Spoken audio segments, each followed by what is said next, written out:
The long-awaited part 2 is here.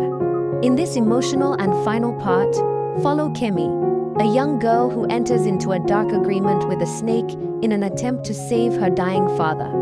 As her secret unravels, Kemi faces unimaginable consequences. Relax and enjoy. When Rotimi got home that night, he was out of breath. Luckily, their parents didn't see him running into the house, so they didn't ask what was wrong. He went straight to his room and lay on his bed, staring up at the ceiling. He was just a boy, but even at his young age, he knew what Kemi had been doing was serious. He had seen something no one should ever see. He thought about telling their parents, but he was afraid. He understood the consequences of revealing Kemi's secret. So, he just lay there, waiting for Kemi to return. When Kemi finally got home, her face was still wet from crying. She didn't even stop to greet anyone. She went straight to Rotimi's room and knelt down by his bed. She couldn't hold back her tears as she begged him. "Please, Rotimi," Kemi whispered. "You have to keep this a secret. I didn't want to do it. I did it to save Papa." Rotimi sat up and looked at her, his face serious. He didn't say anything for a long time. He just listened. Kemi explained everything: the snake, the money, their father's illness. She told him how scared she was, how she felt trapped.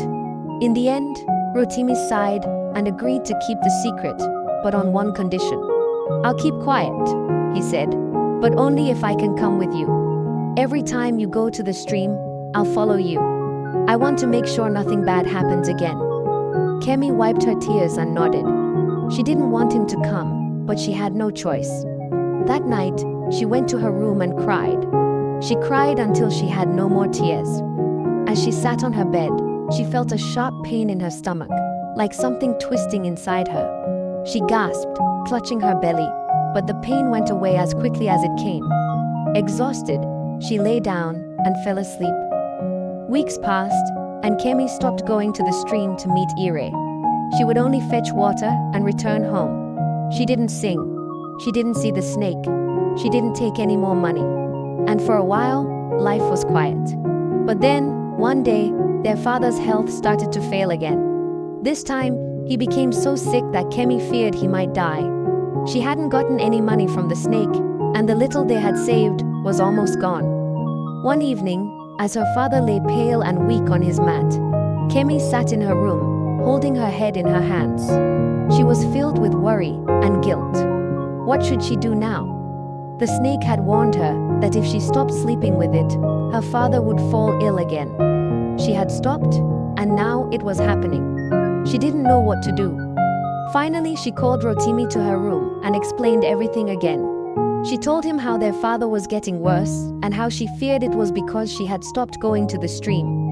Rotimi listened quietly, then looked at her and said, "We must tell Mama." Kemi's heart dropped.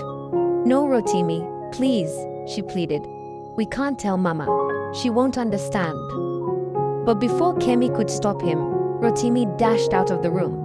"Mama! Mama!" he shouted, running to their mother's room. Kemi ran after him, but it was too late. Their mother was sitting beside their father, fanning him gently, when Rotimi burst in. "Mama! Kemi is sleeping with a snake," he blurted out. Their mother stopped fanning. Her eyes widened, and she turned to Rotimi slowly. "What did you just say?" she asked, her voice trembling. "Kemi is sleeping with a snake," Rotimi repeated. "Every time she goes to the stream, the snake gives her money. That's how she's been paying for Papa's medicine." The fan slipped from their mother's hand and fell to the floor. Kemi, standing at the doorway, felt like the ground had opened up beneath her. She was frozen in place, feeling betrayed by her own brother. She wanted to deny it, to lie, but she couldn't. The truth was out. She burst into tears, sinking to the ground. As she cried, that sharp pain returned to her stomach, stronger than before. It twisted and coiled inside her, making her scream. Their mother rushed to her side, her face pale with fear.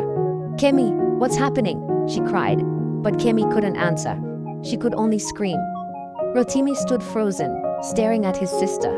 Even their father, who had been lying unconscious, stirred on his mat.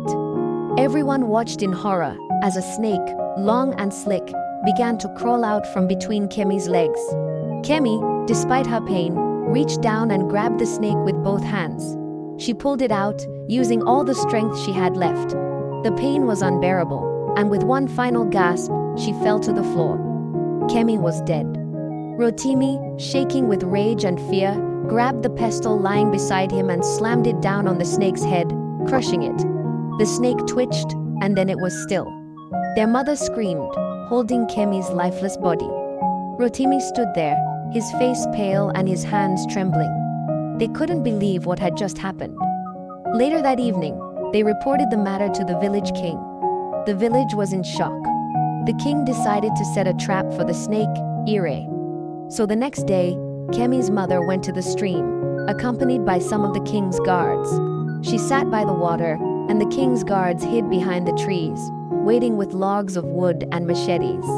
Kemi's mother began to sing, her voice filled with pain. It was the same song Kemi used to sing, and just as before, the snake was drawn to it. Ire slithered out of the bushes, its long body moving toward the sound. But when it saw Kemi's mother, it stopped. "You're not Kemi," the snake hissed. "Why are you singing her song?" Kemi's mother stood up, her eyes full of tears. "I am Kemi's mother," she said, her voice breaking. "You destroyed my daughter's life. Today, you will pay." Before Ire could react, the king's guards leapt out from their hiding places. They surrounded the snake and began hitting it with heavy logs and sharp machetes. The snake hissed and tried to escape, but it was no use. The guards beat it until it lay motionless on the ground, its life snuffed out.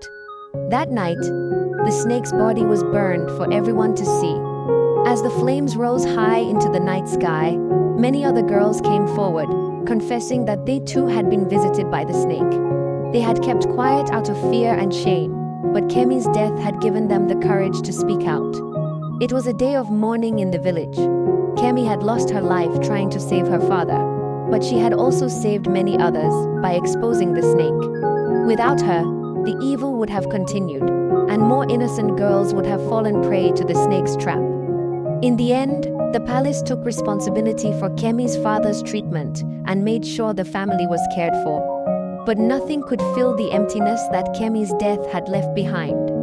The village would never forget her.